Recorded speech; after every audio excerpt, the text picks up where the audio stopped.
already know the drill. We back again with another episode of Buckle Up with the Boys. Don't forget to like, comment, and subscribe. And strap on your seatbelts, cause it's all pedal to the metal from here. And without further ado, your amazing host, Drew Billy.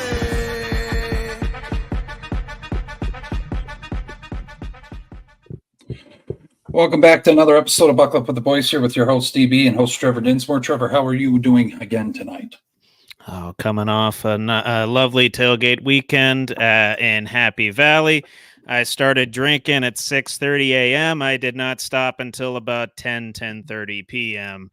So needless to say, I don't remember half the day, but I had a damn good weekend. Hell yeah. But a lot of news to unpack. If you're new to the show, as always, Trevor has great segments throughout. I got news in the beginning and then later on with debate time. But diving in here, Trevor, a lot of news we got to cover here in regards to the 49ers. Disastrous fourth quarter collapse, second time in 3 weeks, 24-23 loss to Arizona. What the hell's going on with the 49ers? Oh, just honestly, I've not been paying too much attention to their games, but this is very un-Shanahan-like. I don't know whether it's clock mismanagement, whether it's play calling, whether it's just lady luck not falling their way. One way or another, no one expected the Niners to be 2-3 right now. No one in their right mind. Hell, we might, Billy, I think you and I might have had them at 4-1, 5-0 at this point in the season. Correct. And they've lost a couple of close games here, like you said, in those fourth quarter comebacks, letting them up. This one, backbreaker against the Cardinals. Yeah, the Cardinals, who don't have the strongest defense in the world, and they were held to what, 3 or 6 points in the second half? Yes, cannot happen. No. Cannot happen. Key turnovers down the stretch. That's just not going to fly. And not only that, San Fran's is the Rams' only win this season, if you can believe that. Yeah, it's disastrous. And then of course the Vikings. Honestly, we had the Vikings in San Francisco's spot right now, and vice versa. Yeah, the NFL is backwards as all hell this year, and San Fran being 2-3 is just indicative of that. Hell, the only thing that's stable is the Chiefs, or at least the Chiefs' record. Yeah.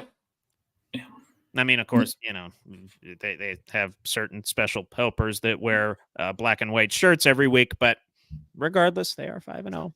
And San Fran not looking like the Super Bowl contender that was last year. No.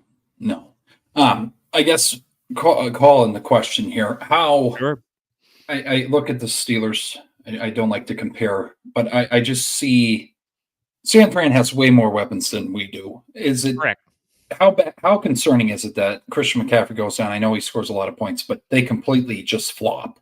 I mean, it's weird. It's weird, man. Yeah, I don't know. Okay. For once, I'm out of words to describe this situation with the Niners, because I still can't believe it. Yeah, I still can't believe it. I understand they are dealing with, some injuries on the offensive and defensive side of the ball, but the Niners are used to doing that, but still coming off of that and thriving. The fact that that's not happening right now, the fact that they're not closing games, which they're winning all of these games going into the fourth quarter, by the way, they just happen to blow leads. Yeah. They just happen to blow leads. And I'm thinking it's just an anomaly. It feels like an anomaly. Because it's obviously the talent's there, the coaching's there. On paper, this team should be like 12-5. Oh, all day. Yeah, all day. They've used up 3 of those 5 losses. Maybe they'll start ripping off some wins here, but they do have a decently tough schedule. These next 4 at Seattle versus the Chiefs versus the Cowboys at the Bucks. Yeah. So good luck there. Very much a proving ground in these next 4 weeks. If they can take 3 of those 4, I'll be much less concerned. I agree with you. But just in the follow-up with Trevor, not understand what the hell's going on with the 49ers. Me either.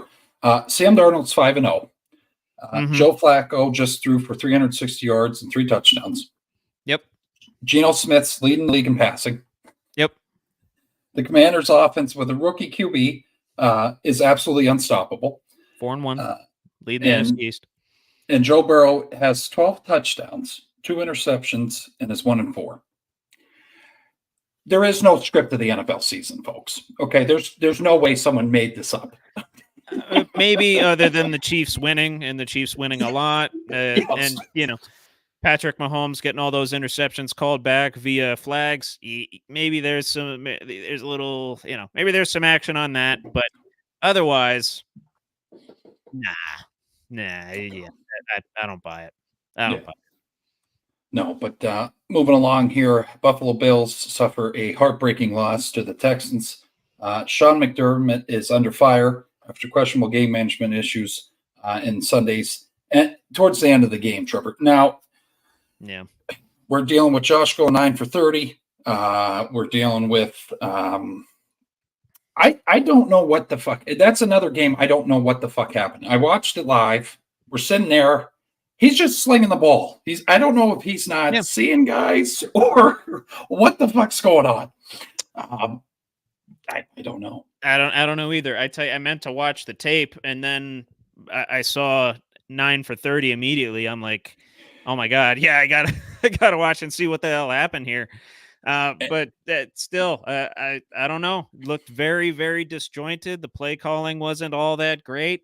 No. James Cook was having a pretty good game, and they don't lean on him in the final seconds there to try and go down, win the game. Yep. And lo and behold, the Bills are at 3-2 as well. They're kind of in the same spot as the Steelers right now. Yeah. Still trying to figure out their offensive identity too, because they have a couple weapons. I don't believe Shakir was playing. I believe he was out this week. Correct. Yeah. Correct. So that's a big thing. And your leading receiver had 1 reception for 49 yards. That was Keon Coleman. He had that 49-yard touchdown. Broke that one big. Made fantasy owners happy. At least once it threw him in the flex or had him in best ball, that'd be me. Yeah. But not making Bills Mafia happy right now. I can tell you that. If you're going to be a playoff team, you got to win close games on the road. You got to win close games on the road. And the Bills, so far this season, 1-2 on the road. And let's see. One of those, their only win being against the Dolphins, who are obviously not who we thought they were. Big part of that, Tua being hurt. But, Mike McDaniel and the lack of depth at the quarterback position, basically, and on the defense. But, and then other than that, losing to the Ravens 35-10, losing to the Texans 23-20. Not good looks these last couple weeks. No.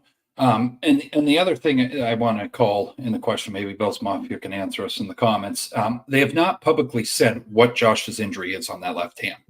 So I don't know if that's playing a role with the throwing issue, or the handoff looks ugly as shit, Trevor. I can think back to when Ben fucked up his hand, but it looks fucked up. It doesn't look good. So no, I know it. Well, any sort of major injury to an appendage, an arm, hell, even fingers, it's gonna throw some things off. And it's not like the guys in the Steeler game have weather to utilize as an excuse. They were playing an NRG. Yeah. So just an absolutely abysmal performance from Josh Allen in a game where they could have easily won. Could have easily won. And it took a 59-yard field goal by Kami Fairbairn as time expired to beat them. Yeah. Which I know 50-yard field goals in the NFL nowadays, it's about as sure a thing as taxes, but still, it took a long-ass field goal to beat them. And really just sporadic plays, sporadic chunk plays. That's about all the Bills' offense was. I agree. But also a disaster going on, like I just alluded to. The Bengals are 1-4. They dropped one. I really wanted them. I actually was rooting for them to beat the damn Ratbirds. They end up coming up short. Another team that had a real chance to win and 100% blew it. 41-38. I'm impressed that they put up those numbers, though. So that's, but you still lost the game. Defense is 30th in the league. Yeah. You didn't have any answers for any aspect of the Ravens offense, much less King Henry. No. They don't have any answers for anybody in the NFL. Hell, I think the Steelers could put up 30 on that team. So do you think primarily to Houday out there, the defense is the issue, not Joe Burrow? Because I'm a stickler of him. He's putting up the best numbers that he can put up at this time, Trevor. I mean, for fuck's sake. What'd you say? 12-2 touchdown interceptions. Yeah. How many yards on the season already? Like, I don't know, 1,200 or something like that. Close to something absolutely, not bonkers, but very serviceable in today's NFL, and especially with the quarterback play being down this year, adds a lot of fantasy value for fantasy owners, myself included. Yeah, he went for 392. He's got almost 1,400 passing yards thus far this season. That's what that is.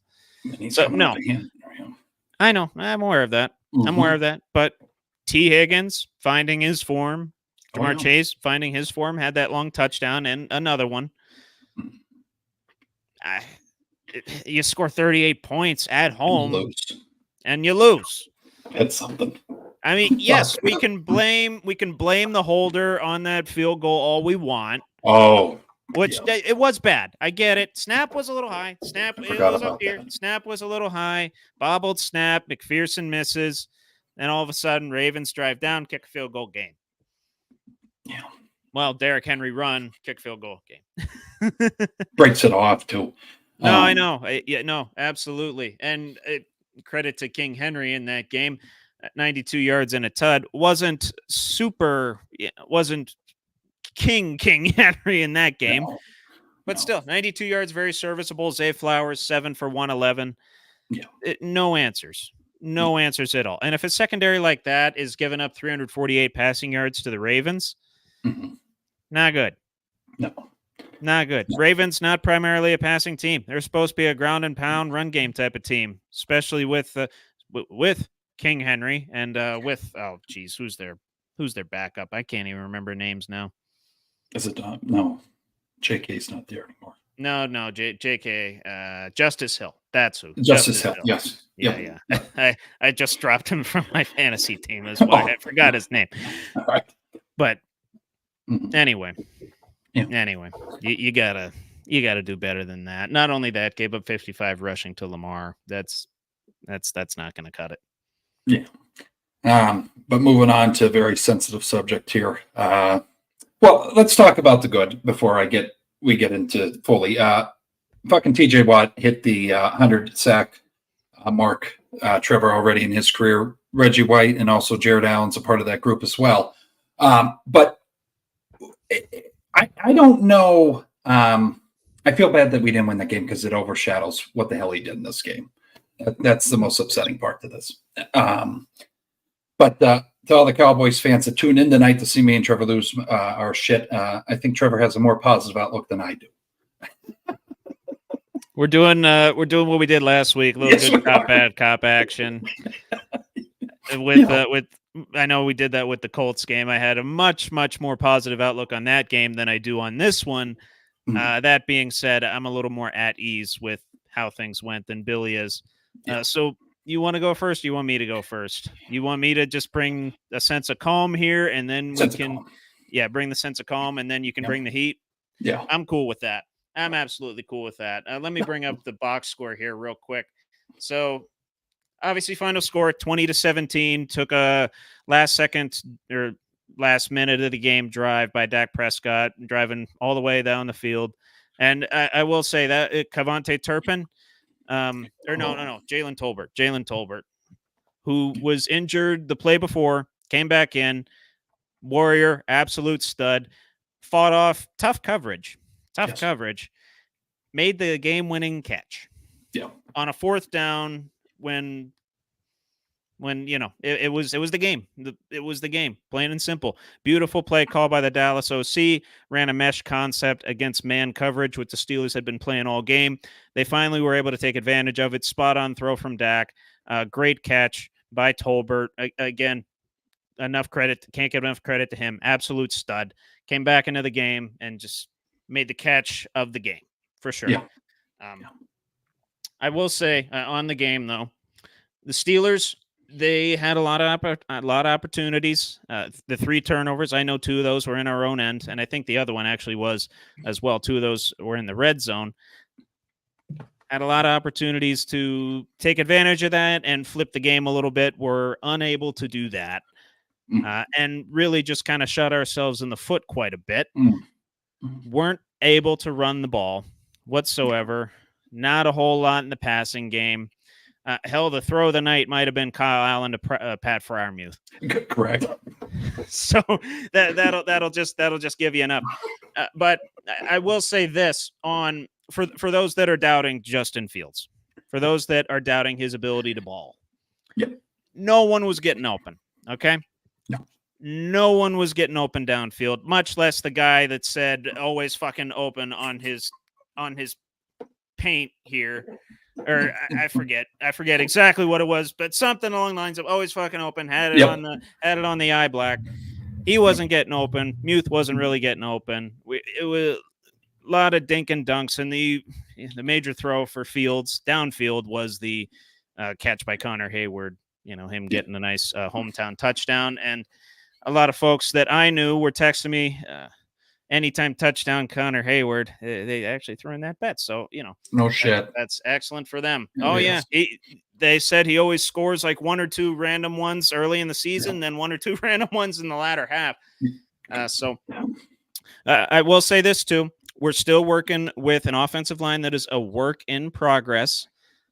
And is fluctuating. We've had guys come in and out throughout the game and throughout these first several weeks. So very tough to find stability and very tough to find an identity when you have a banged up offensive line like the Steelers do.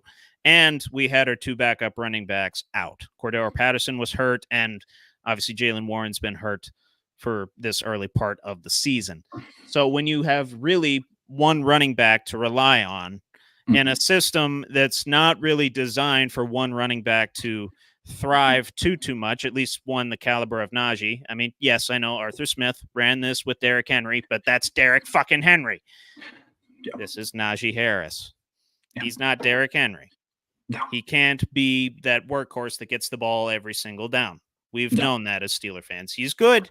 He can be very good when he's banging inside on the A and B gaps off tackle. Yes.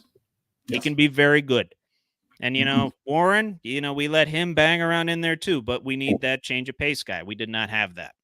We did not have that. And I did look up time of possession stat. It felt like 40-20 when Dallas was matriculating the ball down the field. Rico Dowdle had 87 yards rushing, broke several runs for first downs in key moments in the fourth quarter. It felt like Dallas had the ball for 40 minutes. Yeah. In reality, it was 32-30 to 28-30 or 27-30. So it wasn't quite as bad. Wasn't quite as bad, but just long drives, sustained drives by the Cowboys. And even those turnovers, one of them, we were pinned down at the 1 yard line. I understand that was close to the half too, but really couldn't do anything. And the other one was in the red zone on TJ Watt's 100th sack. Got half a sack along with Herbig, I believe, and got the forced fumble. That was kind of deep in our own territory as well. And right now, our offense really not built to sustain long drives for touchdowns. Not like it was back in the days of old, where we had a clear number 1 receiver that could stretch the field and good, 2 and 3 guys that could complement him when the number 1 was being doubled. But right now, we don't have that number 2 and number 3. We have George, and that's about it. Right. I understand Pat Freiermuth he can stretch the field vertically too, but he's no Travis Kelce. He's no Sam Laporta. He's not going to be that clear number 2 that can absolutely fill in for George when George isn't on. Yeah. No, I agree. So a lot to work on. Yes. But I do feel better, and I talked about this with my dad. I do feel better that we're nitpicking this offense now, right? Yes. Think of where we were a year ago, or even a year before that. This offense is dog shit. Matt Canada needs to get fired. Every part of this offense stinks. We're winning games 13-10, and that's how we're going to have to win. We had to win super ugly. Super ugly. Yeah. But now we're nitpicking things, right? It's the O-line that's not working this week. It's the running backs that's not working this week. Maybe it was the play calling or the clock management that didn't work out completely this week. We're starting to nitpick things with this offense, and that makes me feel a whole hell of a lot better. Okay. Not only am I more emotionally invested in this offense and emotionally invested in Justin Fields, and we can talk about this here in a second too. Once you're done wrapping up your end of things, we'll talk about Justin Fields and Russ. We'll talk about that. Oh, yeah. I think it's huge. Oh, yeah. I have much more emotional investment and optimism for this offense than I did in the past. Yeah. Yeah. My not too negative, but just takeaways, Trevor. I'd have to say to the assholes out there saying, why aren't the Steelers going deep? Why isn't Fields looking deep? Well, first off, the play has to be fucking put in for him to go deep. They didn't go deep after that miss to Hayward. Would have been a beautiful. I mean, what? I think we were talking over PlayStation, 6-7 inches. He would have caught that fucking ball. It was a little over, whatever. The Darnell pass, it's fucking kind of hard to throw to a 6'8" guy because you don't want to throw it too high, but you want to throw it. Needed to get a little more air under that. Yeah. So, I mean, I wasn't a fucking quarterback, but I'm just saying what I saw. But, overall, though, Trevor, Tomlin's under fire as usual. We're going to get into it. Russell Wilson, all the fucking believers in Russell Wilson that he's not even touched the goddamn field yet. We're believing in him. Only a small product we got, and I got to see with my own eyes, was shit. So we'll get to that. Not great. I saw that game too. But overall, Tomlin needs to get better in the crunch time. He is our coach. He's one of the greatest coaches in NFL history, in my opinion. You can say whatever the fuck you want in the comments. No, I agree. Just the timeouts really got fucking concerning there. I know we had to burn it. It's a lucky ending, game-winning play, but fuck, man. Fuck. If we had like one timeout, Trevor. I know. It drives me nuts. But overall, we did before that play, and then he calls a timeout to get our defense set. Yeah. And I'm going to say this too, and I'm really nitpicking here, but I have to say, Terrell Austin, we need to get some shit figured out here. In that crucial time, we got 12 guys on the field. I understand maybe that's more personnel issues with not knowing what the fuck's going on, but fuck, man. Yeah. Like, that's not what we needed. Got the timeout there. Obviously not something you want to burn a timeout on is personnel, 5-yard penalty type issues. No. No. So, yeah. No. But it's just kind of the way the game fell. You win some, you lose some. And we were in the game the whole game. Yes. Dallas just made the play to win at the very end. Yeah. So I do, as much as I wanted to get on here and do my best Stephen A impersonation, Dallas was a better team. No. Yeah. No, Dallas was a better team. They overcame they overcame the turnover battle. They overcame the penalty battle, losing both of those. And they ended up winning the game in a very gritty type of a way, which is not like Dallas. No. Dallas, normally, you get out to a lead, you protect it with pass rushing. Mm-hmm. They didn't have their best pass rusher in Micah Parsons, and they didn't have Lawrence. Plus, they also lost Lawrence's backup in the middle of the game. Correct. So they didn't really have too much of a pass rush. They just were able to stuff our offense at every turn, and that secondary really had to step up, cover a lot of guys, and they did, both in man and zone, either or. Mm-hmm. So Dallas was a better team. That's just ending point before Fields and Wilson discussion. Yeah. Go for it. Pickens, Tom, and I understand he's a player's coach. We need to get this under wraps here with the fucking behavior. Oh, yeah. What was the phrase? Something along the lines of snap management, load management. Yes. I understand you got to take him out, Trevor, but why didn't we deal with that? Okay, he had to have seen, or maybe he put on the slide. I don't know when the fuck he put on. But could you imagine, and I'm not discrediting Tomlin's ability to coach or anything like this, but could you imagine George Pickens, maybe Plexico back in the day, have it always fucking open with Coach Coward? He would fucking blow a gasket, Trevor. That would not be on the field. It is a different league, and as much of a player's coach Chinny Chin Chin was, Tomlin is even more so. I know. It enables guys like Juju to dance on the field and then get absolutely smoked in Cincinnati. It enables guys like AB to run rampant on a podcast and ream his own quarterback and create a rift there that ultimately led to him being off the team and led to a series of events that led to him being disgraced from the NFL now. So correct. And of course there was the social media part of that too. That's the only thing that's missing with George right now is the social media call outs. That might be next. Yeah. Because that's Steelers football. It's hard hitting. We're assholes. We get in your face, but don't think old school blue collar. Yep. I don't think I've ever seen though, Trevor, what he did at the end of the game. That did bother me. That was Bush League. Yeah. So, that was Bush League. I'm not defending him on that at all. He should be fined to the fullest extent. Suspended, I don't know.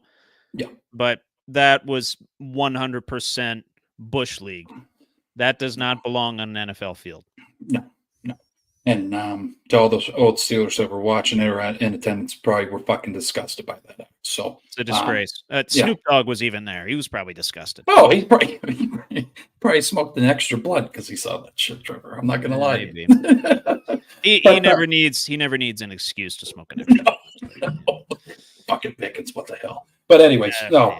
Yeah. Do you want to take lead on the Wilson and Fields or? Yeah, I can. Okay. Yeah, we can kind of bounce back and forth here. Yeah. And I won't be too long-winded with this That's one. all right. Yeah. I will leave it at this. In my opinion, with the state of this offensive line being what it is, and the flashes that Justin Fields has shown, and the rapport he has developed with this personnel group, he is our best option going forward. He gives us our best chance to win each and every game because of his versatility and his developing leadership ability. Yes. Like I said, this offense, it's a work in progress still. Mm. But key word, we're making progress, okay? And we're making progress together as a young unit. Yeah. Could we maybe use that veteran leadership in there? Sure. And I understand you want to get the offense going a little bit, especially, averaging however many yards a play we averaged. I think it was around 4. It wasn't good. Good. You want to get a spark to the offense. You want to get the veteran leadership in there. I can understand why you'd go to Russ. Yeah. But from a pure gameplay perspective, Fields gives us our best shot. Correct. Like I said, his versatility, and he's thrown the ball a lot better this year than he has in years past with the Chicago. Oh, yeah. Yes, he's missing a couple throws here and there. I get that. I get that. Every quarterback's going to miss throws. And yes, Orlovsky and others have pointed out he's missing some guys down the field. He's missing a read or two here and there. Yeah. I can live with that. Yeah. I can live with that as long as you show some heart, you give a damn about winning, and you show some leadership, which is what number 8 did not do for us. No. Number 2 is doing that for us right now. Yes. And to me, you switch quarterbacks in the middle of the season. If he's going to, I will say this too. If he's going to do it now, because you have great justification to do so. He's coming back off of an injury. We need a spark to this offense. We need the true number 1 guy to be in there, right? Because he officially hasn't named a number 1 yet. What's the Jazz? Very, very close to the vest with that, as Tomlin always is. Yeah. If you're going to do it now. If you're not going to do it, don't do it at all. Don't do it at all. And I guess I know your feelings on it. I feel you're on the Fields train here. But to the non-field guys that are waiting outside the train and don't care to jump on it, what the fuck happens? He puts Wilson in. Wilson is a turnover machine. Fields has not turned the ball over. I cannot stress that enough. He might miss reads, Trevor, but he is not. I mean, there's been a couple turnovers, but it's not holy shit. What the fuck's he doing out there? He's making smart plays. It's not bad. It's not Josh Allen, Matthew Stafford level. No. Which, as great as those guys are, they do turn the ball over a good bit. Right. So what happens then? You put him in. He has a shit week. We knew we'll drop another game, and now we dropped 3 in a row. Tomlin's not going to say he was wrong. So now we're stuck with this motherfucker in. Is that what you think happens if that comes to tuition? I would think he goes back to Fields, rides the hot hand a little bit. I think he's wise now that he knows that we have two quarterbacks who are a step above what we had last year in terms of talent level. The talent distribution, it's about even with all three of our quarterbacks. And that includes Kyle Allen. He's probably a step below, or he's probably more like a Mitch Trubisky type, a more accurate Mitch Trubisky type, to be very clear on that. Mm-hmm.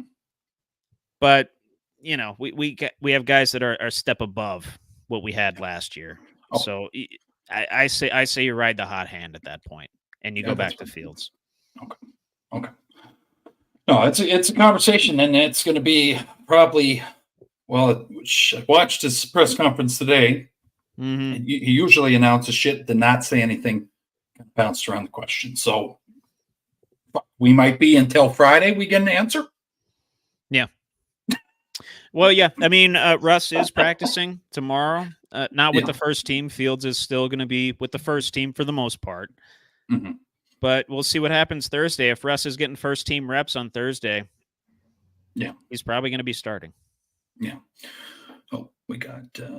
Jeff. Oh, there he is. Yeah, he's back again. He's back. Guess who's back? Back again. Jeff is back. So I think we're getting to that in debate time. Yeah, we're going to talk Devontae. We're going to talk Devontae. It's a bye week.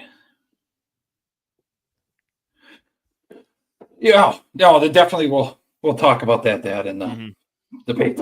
But no, swinging over here because I'm just watching my time here. Fucking. No, don't worry. We got all the time in the world, Billy. The Cleveland Browns, though, this won't be long because they're shit, and they've always been shit. I guess they beat the Steelers in the playoffs. Yes, they have a predator on their team as the quarterback. They're 1-4, Trevor. And Kevin Stefanski, coming off Coach of the Year, says after the 34-13 loss, we are not changing quarterbacks. Your opinion on this? Well, two things. Deshaun Watson. He does not seem committed to the Browns at all. No.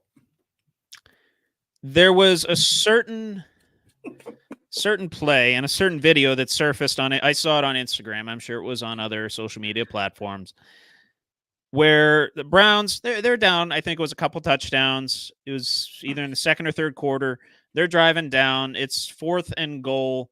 Play clock's running to about 20, and Deshaun Watson, without even acknowledging the play call, is walking off the field to Kevin Stefanski's shock and awe. I did see that. If that's not Deshaun Watson's tenure with the Browns in a microcosm, I don't know what is. It's a fucking disaster. I don't know what is. You have the highest paid offense in the league, one of the better offensive lines in the league, one of the better running back groups and receiving cores in the league. You have the highest paid offense. Again, I will say it, the highest paid offense in the league. And you are the only team in the NFL yet to have scored 20 points in a game. Yeah. That, I mean, yes, what George Pickens did at the end of the game on Sunday was, or actually Monday morning, was Bush League. The Cleveland Browns might even be more Bush League. It's horrible. They're turning the dog pond into dog shit. The fact that, except the little beacon of light that Joe Flacco was during their little run there, look at how he's doing, by the way. He's slinging it for 350 and 3 tuds with Indy. I guess I posted, I'm going to put a caveat on the question. Flacco, they keep Flacco. Just say fuck Deshaun. They just release him. They just say fuck it. Excuse me. I did have one more thing in mind. I apologize for interrupting you. No. As far as Stefanski not wanting to bench Deshaun Watson, to me, that is not Stefanski talking. That is Browns brass not wanting to admit that they fucked up. Okay. That's what I was. Sunk cost fallacy to a T right here. Okay. You sign a trend-setting deal Mhm. to an alleged predator, hoping that it's going to work out. Mhm. Hoping that it's going to work out. And lo and behold, he has to take a year off. He's injured a couple years. This is finally the year, right? This is finally the year that this contract is going to pay off. And what's happened now? They're 1-4. They're 1-4. And if I may, I'll let you go on your little rant right now. I want to look up Deshaun Watson's stats as well. I know they're abysmal. They're not very good. No. But to me, this is Browns brass talking. This is not Kevin Stefanski talking, because any coach with a brain in their skull can see that this guy needs benched. Yep. His attitude's an issue. His play on the field's an issue. His leadership's an issue. Name something about Deshaun Watson. It's a fucking issue. Yeah. Why? I don't know why he's not being benched. I think, and to the viewers out there, that again, Deshaun Watson has been going through a beautiful cycle of shit play. Previous to that, he was on the Houston Texans. Showed again, I'm going to use the saying, beacon of light. He was this good talent. Made some terrible decisions in the past, and when he was on the team, and then this fucking organization. If you're a Browns fan, I have to tell you something.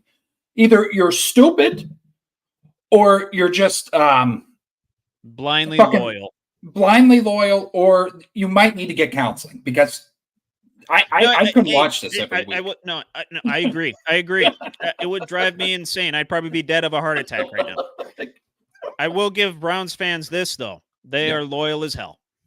Oh, they ride or die, and mostly die with their team. Yeah. Dog Pound is one of the more passionate fan bases in the NFL. Yeah. I throw them right up there with Steelers Nation and Bills Mafia in terms of how passionate they are about their football team. It is just an absolute – it's a damn shame the product that gets put on the field every Sunday. I can't be nice anymore. No, I know. Like I said, it's all on Browns brass. How's that Baker Mayfield release looking now? Oh, look. There's another We're talking Baker Mayfield, number 3 fantasy quarterback in the NFL, and potential MVP candidate with the Tampa Bay Buccaneers, slinging the rock to Mike Evans, Chris Godwin, Kate Otten, and all the rest. Right. And you're stuck with a $230 million predator who's 31st in the league in QBR, 26th in the league in passing yards, tied for 42nd in interceptions, and only has 5 touchdowns to his name this season. Jesus. Not good. You reap what you sow, Browns brass. Yep. You're reaping 100% of whatever Deshaun Watson was sowing. I don't feel bad for Browns brass. I feel bad for Browns fans. Worst contract ever signed. It's up there. Okay. It is up there. That Neil O'Donnell one with the Jets back in the day was pretty bad, too. Oh, yeah. That Emmitt Smith one with the Cardinals comes to mind as well. Stupid. Yeah. Pretty dumb. But moving along, another contract that might be a disaster of an idea. Trevor, good tie in there. New York Jets signed Aaron Rodgers. He comes off an injury from last season. 23-17 loss to the Minnesota Vikings. He threw his 3rd interception in the afternoon, ending the game. But also, I think, Trevor, we alluded to, first time in the first half, he had 2 interceptions. First time in the first quarter. First quarter. Jesus. Okay. I mean, that's a statistic in itself. But anyways, we're going to get into what's going on in the Jets organizations later in our segments. But yes, right now, we saw the breaking news. We're getting there. Just focusing more on Rodgers' stability and his play in this organization right now, Trevor. Concerning, I feel. Very, Very. We talked about it right before the show. 7 to 4 touchdown to interception ratio so far. Middle of the pack in yardage. We kind of expected that with the style of play for the Jets, handing the ball off to Breece Hall quite a bit, and a lot of short intermediate throws, looking for guys to get open. And they're very much a defensive-minded organization, defensive-minded team, but not used to seeing Aaron Rodgers. What's really concerning to me is the QBR. He's 21st in the NFL in QBR. 21st. That's fucking weird. Oh, I know. And he could be 7-2 and it's 7 touchdowns, 2 picks. It'd be a hell of a lot better if they were winning games. They are not winning games. Yep. They're losing games, and they're losing games in pretty disappointing fashion. 10-9 to the Broncos, and they get down early to the Vikings, can't come back in London, lose 23-17. Yeah. Then, honestly, I forget what their other loss was. Let me take a look here, if I may. Other loss was to the Niners. So that one actually kind of made sense. Yeah. That one actually that was Rodgers' first game back in how long? Then they beat the Titans, beat the Pats. Jets fans are thinking, okay, we're back. We're 2-1. We got the Broncos next week. We got Bo Nix. It's raining. It's pouring. The defense is going to dominate this game, right? And they kind of did. But guess what? So did the Denver defense. Yeah. You lose 10-9 at home. And when you had a shot to win it in that last drive as well. And same thing with the Vikings. Same thing with the Vikings game. That came down to that last interception. They were driving at that point. They were around the 30-yard line. Lo and behold, Rodgers underthrows a pass. I forget who it was to, but he underthrows a pass. It gets picked off. Game over. Yeah. Weird. Yeah. Weird to see Rodgers committing back-breaking turnovers and back-breaking plays here. I think, too, and I forget who the hell was talking. Was it Orlowski? I don't know who the hell it was, but someone... Was it on Get Up? No. Oh, Chris Sims. My bad. Jesus. Sims. Yeah, Chris Sims. Okay. Yep. On fucking Sunday night there. Yep. Chris, yep. He's saying that the league's catching on to his tactics. Would you agree with that? Maybe the usual... I forget what fucking football language he used there, but he doesn't like... I can't remember what the hell he said. Green 18. He doesn't like certain audibles or something, and the league's catching on that. Oh, they're going to fucking do this in this situation, and they're not going to switch out. And well, I don't know. It's Rodgers and Nathaniel Hackett, right? They have their system. They have what's worked for a long time. Yeah. Why would they change it? Yeah. Why would they change it? And for Rodgers, you've made your money. You've won a championship. You're a Hall of Fame quarterback, one of the greatest of all time, top 10. Oh, 3 easily MVP. top. Yeah, 3. Yeah. Mm-hmm. What incentive do you have to evolve? Fuck it. When New York, and I will say this, the New York media has played into a lot of this and played into a lot of the recent events that's happened. Jets are always under a microscope. Yeah. We knew that coming in. How's he going to react between, the media easy Green Bay and the media capital of the world in New York? Yeah. Crumbling under the pressure right now. Right. Honestly, he's going to be laughing about all this shit because he's going to go off in a cave. Yeah. Fucking take Shua, whatever the fuck it's called, and the psychedelics and go on that silence retreat or whatever it is, the darkness retreat, whatever it is. He could. He did it. I mean, yeah. What else he had to prove? I know. I agree. I mean, the low ankle sprain probably has something to do with that as well. Yeah.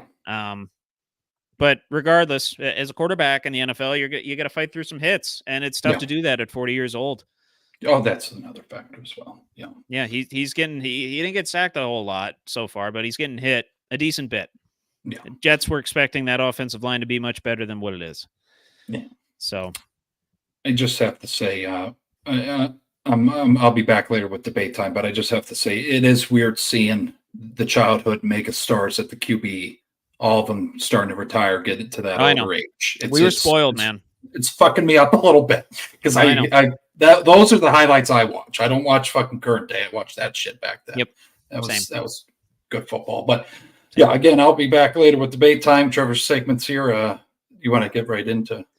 Yeah, we can dive right into what's more likely, a little bit Okay. more of a gambling focus with that one, and then I got some heaters for the latter two segments in terms of subject matter. So, but we'll get a little bit more light, and we'll get into what's more likely with some more of the gambling focus there. So, Yeah. take it away, Bill. Yep.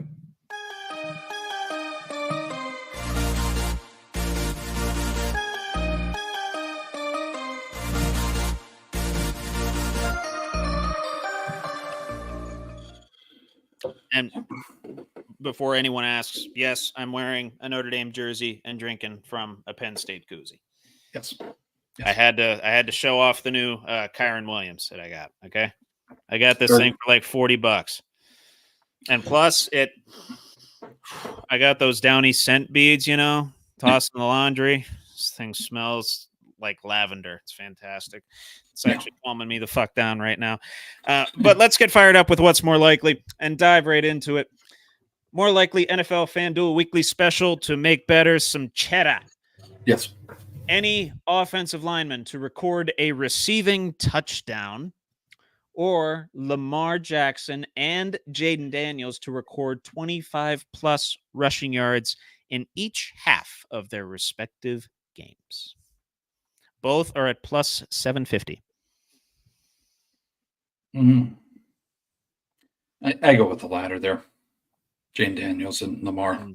25 in each half. Yeah. Yeah, let me see here who each team plays. Oh, they actually play each other. Oh, okay. That kind of. Yeah.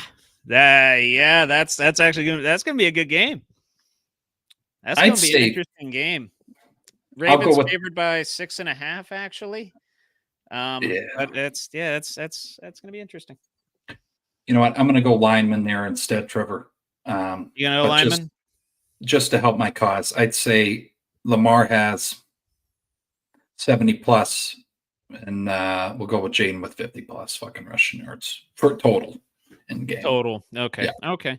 I'm not confident with the 25 and 25. No. No, I got you. With the Ravens pass rush being what it is, I'm going to go with the latter. And Lamar just naturally being able to run the ball, and the Ravens offense. Yeah. I think that's more likely to happen. Yeah. And building off of that, I didn't intentionally do this, but more likely road underdog to score an upset in Week 6. Washington Commanders plus 6.5 at Baltimore, or Arizona Cardinals are plus 5.5 at Green Bay. Both games that I think are going to be a lot closer than bettors think. I mean, I'd take both of them, but in this case, to score the upset though, to win. Let's go to win. Cardinals to win. Cardinals. The Packers are shaky right now. Okay. A little shaky. Okay. I like it. I like it. Jordan Love turning the ball over a little bit, although he did kind of bounce back last week. I believe the Packers they won, did they not? I believe or am I misremembering things in the chaos that was NFL Week 5? Let me see here. They beat the Rams. Yep. Even though Kyron Williams, he did go for 102 in that game. So he's doing fantasy owners proud right now. 6 total touchdowns on the season. He's got like 600 yards or something. He's doing pretty good. Hell yeah. Arizona's the team I don't want to face right now. That's fair. That's fair. Cardinal.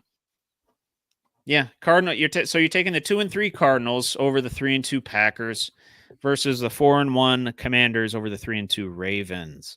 Yeah.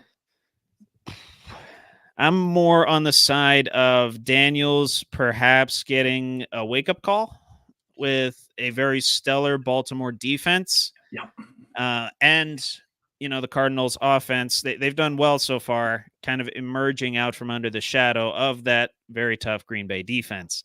It's not quite cold enough in Green Bay. If this were further into October or even November, I might take Washington over Baltimore versus the Cardinals over the Packers. But for right now, I will take the Cardinals over the Packers. Same as you, my friend. Yeah, I fucked the Ravens. Yeah. Sticking with the theme of, I know. I want Washington to win. I do. I do too. I think they have a real shot, and I think they have the real shot to actually cover that spread. I think that game might come down to that. Might be one of those games where it again comes down to a field goal or inside a touchdown, maybe like 4 or 5 points. Honestly, I'd take like something alt spread Washington 7.5. I think that's reasonable. Not a whole lot of odds movement with that, and you get that 7-point protection. If they lose by 7, you're good. Yep. So that might be something I'll go for. Maybe I'll throw them in a teaser or something. More like NFL MVP finalists, sticking with the theme of even odds on some of these picks. Jared Goff or Kirk Cousins? Both Kirk Cousins. 200 for NFL MVP. Of course, Kirko Chains, or he's doing this. Yeah. This. I forget what they call that, but it's something along with a rap song, fits with Atlanta culture perfectly. Yeah. Taken Sway. I forget what it's called, but no, I'll go Kirk Cousins though. Kirko Chains. Yeah. Kirko Chains. Yeah. I like it. I'm with you too. Yeah. I'm with you too. If he can go off for 500 yards with Darnell Mooney and Drake London, yeah. I think he can take care of himself pretty well. Yeah. Now they did do that. Who'd they do that against? Actually, pretty tough Bucks. Pretty tough Bucks defense. That was a hell of a game. Easily the Thursday night game of the year so far. Yeah. Went into overtime, and eventually Kirko Chains helped them win that. I believe he had the final say in that. How did they win that game? Oh yeah, Kadarrell Hodge. 45-yard pass from. I mean, the man is getting 500 plus yards throwing to Kadarrell Hodge. I don't know what I was thinking right in that question now, but you're good. The answer that we're good. Yeah. Integrating sports here, and again, sticking with things that are even. Mm-hmm. I can't odd. I can even this week. More likely to be the higher total.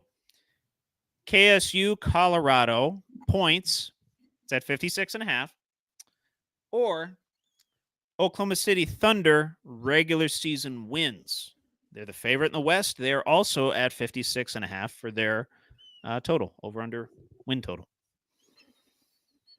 Oh God, I'm gonna have to go with that. Let me rephrase. More likely to hit the over rather than more likely to be the higher. More likely to hit the over. Thunder all day. Thunder. Ooh. Oh, I believe in the Thunder. Wow, 50. That's a lot of wins though. 56.5. I could see him doing it. Okay. I'm going to go KSU. I'm going to go get KSU Colorado points, but I'll still take the Thunder as the favorite in the West. Yeah. Yeah. Young team, very talented. Mm-hmm. Yes. Oh yeah. Well, I mean, you've seen Colorado light up the scoreboard, and other than that BYU game, KSU has not gone under 31 points. Yeah. So that. Yeah, that's a good one too. Fuck.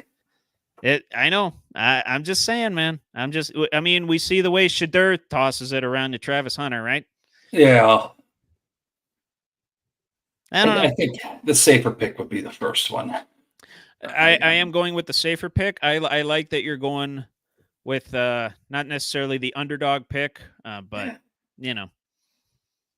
Yeah, I'll stick with it. Fuck it. Yeah. I'm totally cool with that. And like I said, I'm with you on the Thunder being the favorites in the West. I think they make a finals within a couple years here. Yeah. They should. I'd like to see that. No. Yeah. So a lot of talk going around, and Army and Navy, right? Mm-hmm. First time these two programs have been 5-0, both of them, in a long time. I can't remember when the last time it was. I can't remember the exact date, but I know it's been a long time because I've seen it all over the internet. And yes, of course, thank you to the service academies. So they have an opportunity to do something very weird. They could both, if they both have to play Notre Dame. They both have to play Notre Dame. Mm-hmm. They have to both beat them. They can both go 11-0 headed into the Army-Navy game, right? Yeah. One of them can win the Army-Navy game. They're both in the American. If one of them's 11-1, one of them's 12-0, they're playing for the conference championship. Yeah. and say the other team wins that one. Oh boy. You got two 12-1 teams. Who do you toss in the playoff? And do they play each other in the playoff? Probably not. But yeah. They have an opportunity to do something unprecedented, very weird. I know it's a long shot, but what's more likely? Army Navy finish the season to the point of their matchup undefeated. They're both 11-0 going into their matchup. Again, both have to beat the likes of Notre Dame. Or Penn State wins a national title within the next 5 years. Oh, holy shit. Oh, Trevor. They're not going to beat Notre Dame. So, fuck. National title's pretty hard to do, bud. I'll go with Penn State. I love them. I shouldn't laugh when I say that. I should believe in them. First thing I saw, this is from my perspective, the first thing I saw was your face just get cherry red when I asked that question. Go back and watch the tape, folks. His face like, oh my God, I got to pick this. But guess what? I got to pick it too, and I'll say Penn State as well. Penn State could finally break through in the next 5 years. Army Navy, it's going to be pretty tough for them to sustain this run, given their style of play. I mean, I don't know their respective schedules, what they have to deal with, but I know they both have to play Notre Dame. Notre Dame always beats Navy. We don't play Army that much, but we're better than Army, and we already had our one dud this year, so I don't think we're going to do that again. Hopefully. No. Hopefully we just figure it out and keep moving forward. Right. That's all I want. That is all I want. A little bit more straightforward one here. More likely to win the Heisman Trophy. Ashton Jeanty from Boise State or Travis Hunter, Colorado. The former is plus 240. The latter plus 320 on FanDuel. And to give you some insight on these, Travis Hunter, 46 receptions, 561 yards, and 6 touchdowns. Not to mention, he has some pretty solid defensive stats as well. It's not showing it on his player profile right now, but just the fact that he plays both ways and thrives both ways says a lot about him. But Jeanty off to a historic start. So far as 95 carries on the season, 1,031 yards already. By far tops in the nation. 16 touchdowns. 16 touchdowns through Boise State's 5 games. And that's up there with some of the best in the game, I will say. His 1,031 yards, 8th most in FBS history through 5 games. Just absolutely lighting it up. And I don't know if you've seen the photos on Instagram too. He's looking like Michael Myers in the backfield, and he's, slaying some defenders left and right. Right. Which, again, brings me back to the point, I believe in Boise State. I'm trying to remember that freak on the video. I think he was on the video game. Oh, Jeanty? Yeah. Yeah, I believe he's in the game. He was a freak. But I got to give it to Hunter because he's playing two positions. I mean, fuck, Trevor, it might come down to it. He might play wide receiver in the NFL, or he might play secondary. I mean, it's going to get next Dion. Yeah, it could be. Punt returner, fucking defense. It's appropriate. He's being coached by the man, so. Right. No, I have to go with Hunter. I think it's not discrediting the other kids' stats, but fuck. No, I got you. I don't know how well he's going to sustain that throughout a whole season. Right. Regardless, I'm still going to go with Jeanty. He's just an animal, and he's just getting fed. He's getting fed. Those stats are only going to pile up and become more historic as time goes on. Oh, hell yeah. Barring durability issues, injuries, I'll take Jeanty. Not to discredit Travis Hunter at all. No. Because probably number 1 and number 2 right there if they're both healthy throughout the entire season. Which I will say, it's nice to see, a non-Alabama, Florida, Georgia type player perhaps win the Heisman. Ohio State, maybe. Ohio State. Johnny 10 Manziel, years. A&M, SEC and Big Ten primarily. Yeah. So yeah, good to see that. And that's all I got for what's more likely this week. We're about to get into some bangers. If you follow WWE and it's appropriate with the attire, him being an Irishman, we're about to get into topics that are banger after banger after banger after banger after banger.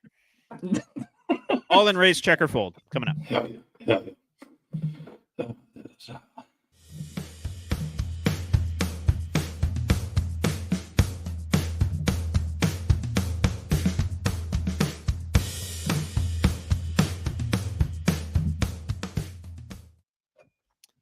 Now, I know Mr. Seamus probably would prefer a Guinness in this koozie.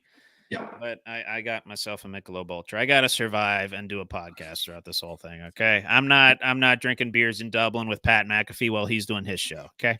Yep. I don't want to be slurring my words and getting taken off the air, flagged for community guidelines violations or some bullshit like that. I'm not a multimillionaire, Pat McAfee, that can get away with that. That being said, all in raise, checker, fold. Oh, I already discussed this. Let's see how much you believe it. Browns brass is not letting Stefanski bench Deshaun Watson. I'm going to go all in there. Okay. You heard my feelings on that as well earlier. There can't be, it can't be anything else. I know. I mean, we're not in the fucking building. What if that was Saleh? What if that was Tomlin? What if that was Shanahan? He's probably getting benched. Yeah. First of all, they're probably not bringing in a guy with those sorts of issues. And second of all, if they do, keeping a much closer microscope under him than that. I mean, that really, yeah. I mean, the head office there, I really call into their values and what they're about. 100%. They might be good people, but you didn't see anybody fucking signing OJ. I mean, no, I know that's a farther fucking reach there, Trevor, but fuck, man. Well, he did that. He did what he was older. Long after his playing career. Correct. But still, you know what I mean? Still. Yeah. No one's bringing out, no one brought out OJ for any public appearances now. Ray Rice. They're not bringing Ray Rice back. No, they're not. But I will say, Nicole Brown Simpson, her family, Ronald Goldman's family, rest assured, their killer is now off the street. Yes. Let's bring the heat, brother. All in race, checker, fold. Omar Khan is going to get this Devontae Adams deal done. I believe I saw a graphic, and I don't want to spend too much on it, but what, second and third? Or second and fourth? I think it was second and third, 2025. Yeah. If we do that, and he's coming all in. Okay. I'll say raise though. I'll say raise because to me what's going on with the Jets, we'll get into that here in a minute. Yep. Jets are probably out. Yeah. And that was the favorite. Yes. But we know what's going on. A lot of dysfunction in that organization right now. Sure. Jets are probably out. Commanders are still probably in there. Steelers obviously in there. Probably wants to go to a contender. Maybe the Bills or hell, the Chiefs could come out of nowhere and get them. Yeah, Derek Carr. Yeah, I forgot about the Saints too. But Derek Carr is hurt now. So curveball would really spice it up. And I don't think they have the movement, or it would even be a good idea. But Rams, they got injuries all around. Just sign. I don't know how that works out. They're 1-4.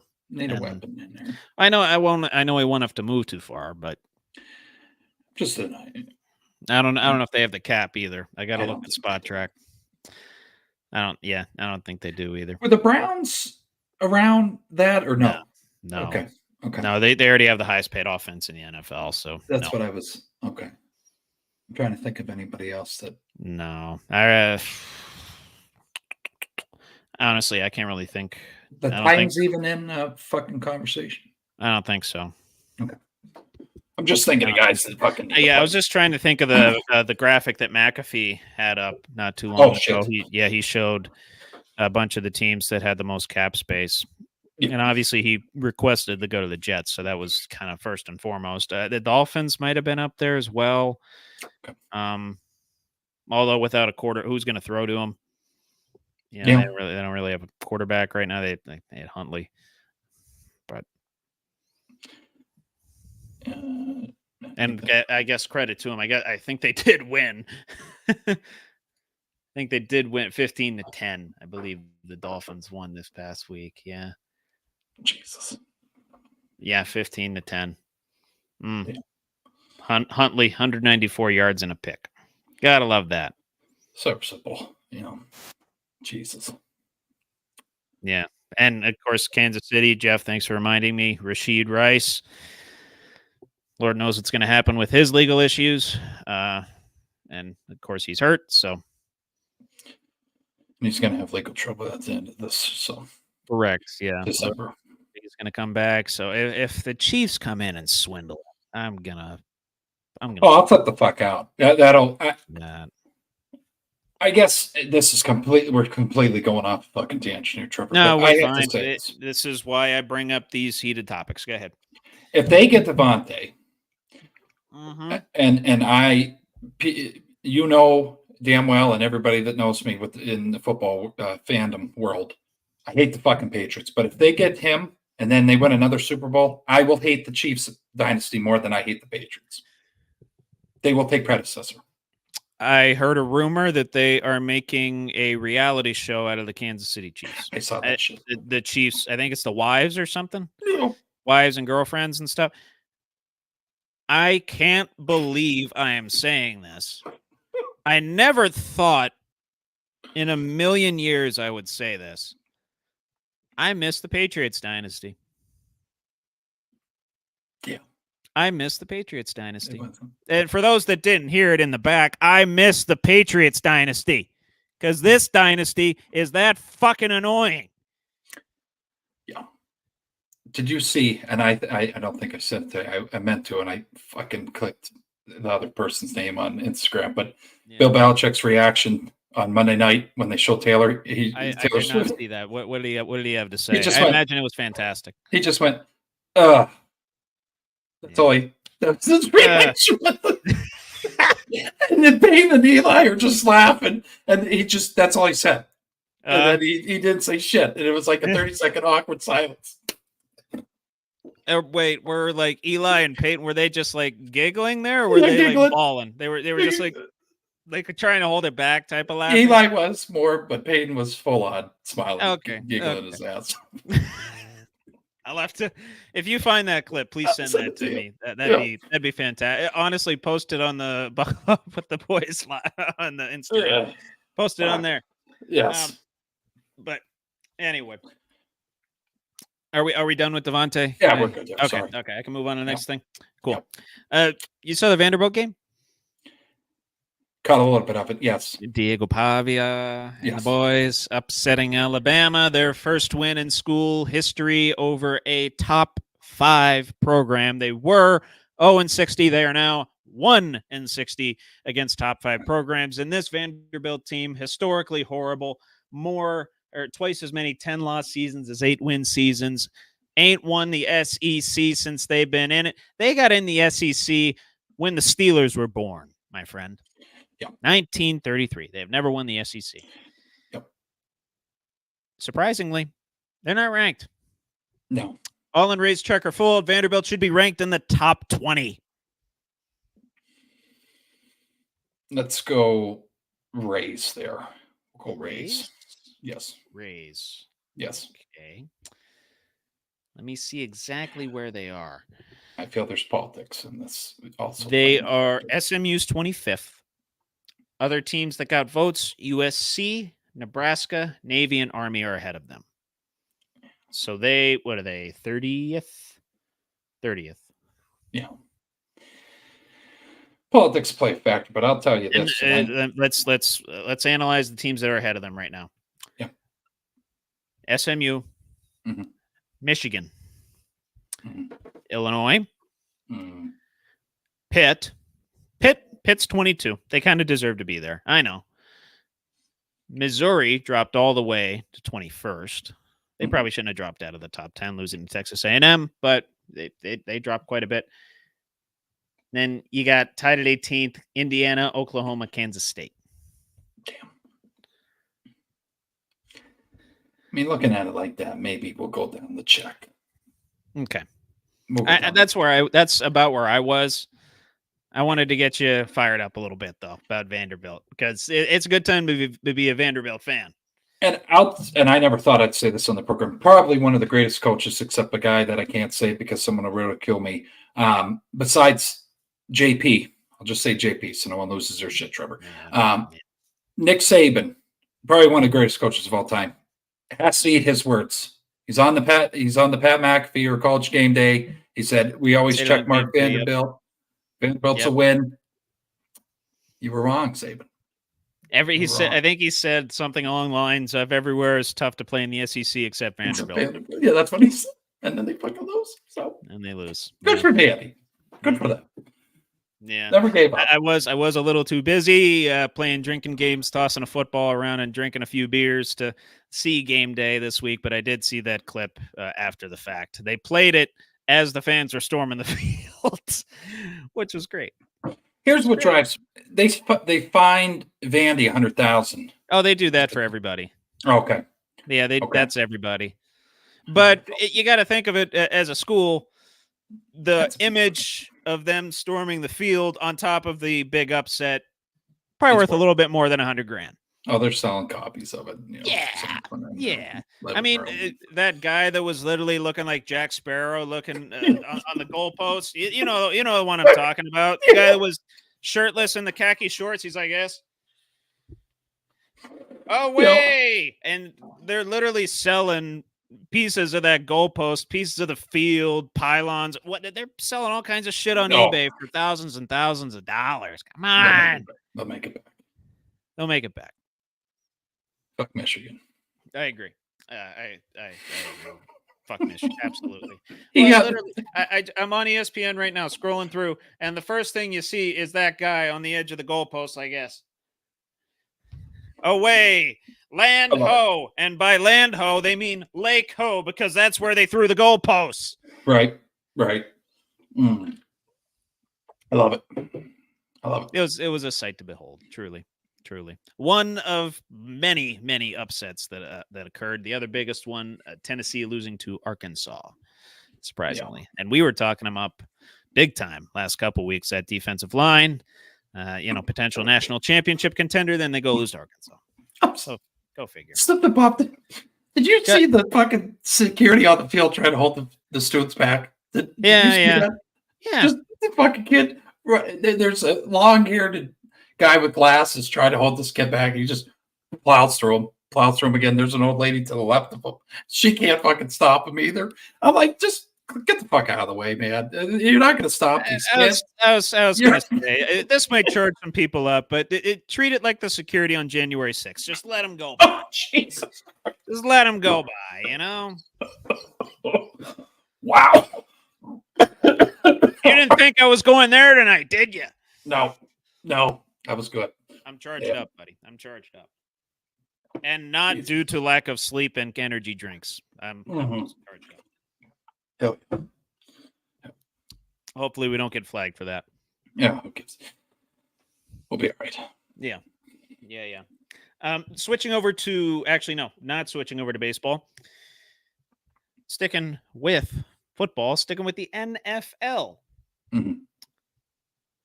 Let me theorize something for you real quick with this one. The Jets firing Robert Saleh has more to do with him threatening Hackett's play calling duties than anything else this season, including the team's performance. And you know where I'm going with him threatening Nathaniel Hackett. I think you can put 2 and 2 together. Yeah. Yes, that's where I'm going with that. You're worried about some shit. I'm worried about It's a beautiful day in the neighborhood. Oh, okay. I got you. Disrupting things. Yes. I'll have.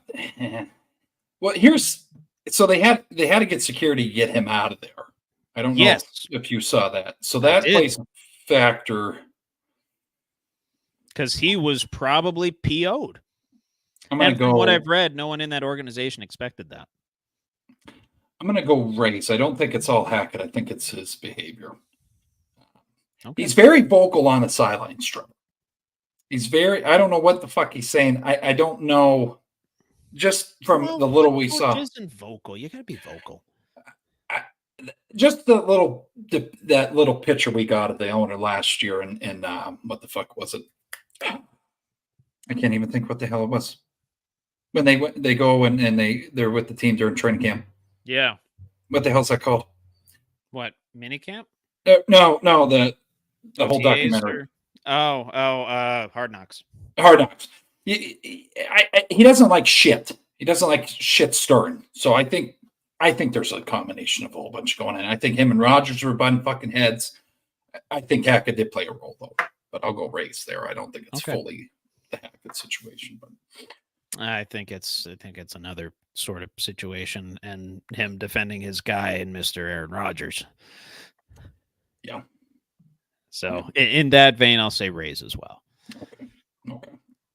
Yeah, just the way it was done this afternoon. It very weird, very abrupt, and the owner came out and said that was entirely my call. When's the last time an owner came out and said this is entirely my call, let alone Woody? Woody, in his tenure, this is the first time as Jets owner in 20-something years, as Jets owner. We're talking about the New York Jets. Yeah. First time he fired a coach midseason. First time he fired a coach midseason. Yeah. And yes, the team's not performing well. You're in a bit of a do or die season with Aaron Rodgers potentially being his last. Yeah. But you go out and you fire the guy that's supposed to right the ship. Yeah. After 5 games. And it's not like you're 0-5. You're 2-3. And you've lost 2 close ones. Do you think more comes out about this? 100%. I just think there's 100%. I've never been more certain in my life. I've been more certain. I've never been this week. I have not been more certain about something than I am. Then there's more to this story. There's a lot more to this. Look. Oh yes, that'd be great. That'd be great. I was thinking about that today. Yes, yes, Jeff Billy. Yes. God. Jeff Billy, he's smarter than you, Drew. Yeah. He knows what the hell he's talking about. If they fucking get him on the staff, I'll shit my pants. I swear to God. Fantastic. That'd be fan. I will go. I tell you what. Y'all can hold me to this. I will go on social media and I will just laugh for 5 minutes straight at that. I'll go on IG Live or something. I'll have that in the background. I'll have the story up on my 55-inch curved TV, and I'll just be laughing for like 5 minutes. I could see this move happening. Now, I don't know if this season. Maybe we'll see what happens. But I'm really getting sick of maybe off season. The Steelers becoming the fucking land of misfit toys. Just. Hey, okay, you didn't work out there, Arthur. No disrespect to Arthur Smith. He's really paying it. I will say this in regards to Brian Flores right now. He's piloting that Vikings defense to be a lot better than they've been in the past 5 to 10 years. Yeah, and that whole situation was fun. Oh yeah. And you know who brought him back to the NFL? Steelers, of course. Yeah, could be another sort of situation here. Yeah. I just don't know. I mean, I got to read more up on Solid to see his background, to see how he could benefit. Sure. But what is he an offensive, defensive minded coach? I don't even know defensive. What the fuck. Okay. Defensive. Well, he fit in with Tomlin. And what's weird too is they promoted the DC Ulbrich as the interim HC. Oh, I do like him. Yeah, he's good. Big time football guy. Played with the Niners in the 2000s. Tough guy. Yeah. Big tough guy. Been a coach in college and in the pros for over a decade now, since 2010. Mm-hmm. Yeah. Well, So good for him. yeah, happy for him. Happy for Yeah. him. He just has to right the ship out of the storm here. For the Jets. I don't know. I Good don't luck know to you, what's buddy. I don't know what's going to happen there, but Shit show. some politicking going on there. I can tell you that. On whose side, I don't know. But it's New York. There's some politicking going on. I'm just thinking Rodgers, I think, runs that organization right now more than we think. Like LeBron runs the Lakers? I really, yeah. Yeah. Could be a similar dynamic, yeah. As much as Jeannie Buss is in LeBron's hand, I think Woody's in fucking Aaron's. So, yeah. Sorry, Jets fans. It's the fucking truth. But sorry, Trevor. We keep tangenting here. No. That's fine. That's why I bring this up. That's why I bring this up. But anyway, switching over to Eagles released. I did see that earlier as well. Very good. Yeah, I did see that as well. I don't know how much. I don't know how much he has left to. He's been in the league quite a bit. Buccaneer. I don't know. Yeah, he could find a home. He can find a home. Switching to baseball. Okay. All in race checker fold. The Padres are going to give the Dodgers fans another in a long list of playoff disappointments. And as we stand here right now, it actually is 1-0 Dodgers in the top of the second inning. I haven't followed this at all, Trevor. Is this a deciding game here? No. Oh, okay. No, the series is tied 1-1 right now. I'll go. Just feel safe. I'll go Rays. I'd like to see the Dodgers get taken down. Same here. Yes. And I think if there's an opportunity here, I think it is with a team that they're familiar with and is familiar with them in the San Diego Padres. They're on a decent hot streak right now. Yeah. And I think they got the right guy on the mound. Who the hell is this guy pitching? Michael King has a 2.95, 13-9 on the season, over 200 strikeouts, 10th in MLB. If that one run is all they get, they can, provide a little spark on offense. That series getting very chippy as well. Yeah. A lot of stuff literally being thrown onto the field at players. Manny Machado's jawing at people. On-field brawls almost breaking out. He doesn't shut the fuck up. I'll tell you. I don't watch a lot of baseball. I'm not a huge fan of his. I think he's a piece of shit, but that's okay. I agree. It was more so in his Orioles days, but he's still kind of very chippy. Kind of carries himself like that. Yeah. That's fine. Cool. Yeah. Switching over to the wrestling. Yeah. I'm looking at you, Dustin. Strap on. Yes. Braun Breaker. You seen this guy? It's uber athletic. Rick Steiner's kid, Scott Steiner's nephew. Yeah. Big Papa Pump's nephew. Fuck yeah. But obviously much more explosive, much more athletic. Kennesaw State legend. Yep. And likely to be WWE legend if he continues down this path. Absolute badass. Braun Breaker has a top 3 spear of all time already. Think of Goldberg. I'm putting him, you know who I'm putting him right below? Yep. I'm putting him right below Goldberg. Okay. And Roman Reigns. Those two. Are we talking just pure power? No, just quality of the spear. Delivery. Quality of the spear. In terms of how it contributes to the product. Just package when it comes to the spear. Because he's running back, forth, 22 miles an hour off those rope. Boom. Yeah. No, when they said that, I said, okay, this guy might be one of the most explosive fucking guys I've seen in the ring. So I'll go all in on that. I'm comfortable with that. Okay. I'm actually at a raise with it. And I think he would solidify that spot. You got other guys up there. Edge didn't have that great a spear, but it's remembered quite fondly. Batista had a pretty good one. Yeah. Like I said, Goldberg and who did I say? Roman Reigns. Yeah. Jey Uso doesn't have a bad one. Yeah. It's not quite as powerful as these other, 250-pound guys, but it's decent. It's not bad. It's not bad, but I'll leave it at Rays for now. But Braun Breaker going to be big time star. Yes, I see Dustin's comment. Fucking loves Braun Breaker. No, I know. I do too. The dogs are always barking. And now you watch the dogs bark above me. Hang on. They're not barking. Okay. That's okay. But yeah, if I ever go to Monday Night Raw, you bet your ass I'm going to be barking. Oh, hell yeah. Okay. Moving on to some more banger after banger after banger after banger topics. Yep. On a scale of 1 to 10, are they fucked? What is tie-in? Very nice. Very nice.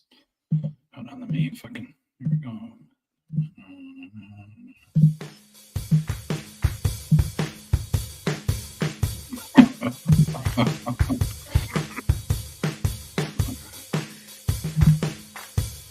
I still love... Oh, you're good.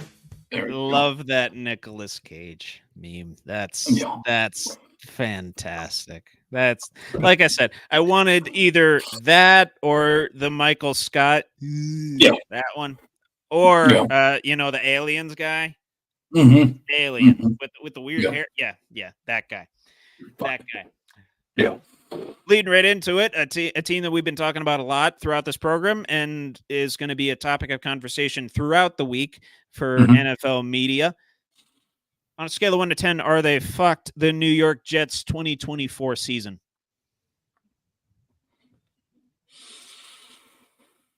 Yeah, we're going to go an 8. 8? Yeah, I mean, I could see them in a wild card spot or something fucked up, Trevor, but yeah, 8. Okay. I'm gonna say a 6. And I'll tell you why here in a second. I looked at their schedule earlier, and no, I don't remember things in the heat of the battle. I'm sorry, folks. I would not be a good war general per se, but they don't have terribly difficult a stretch of games coming up.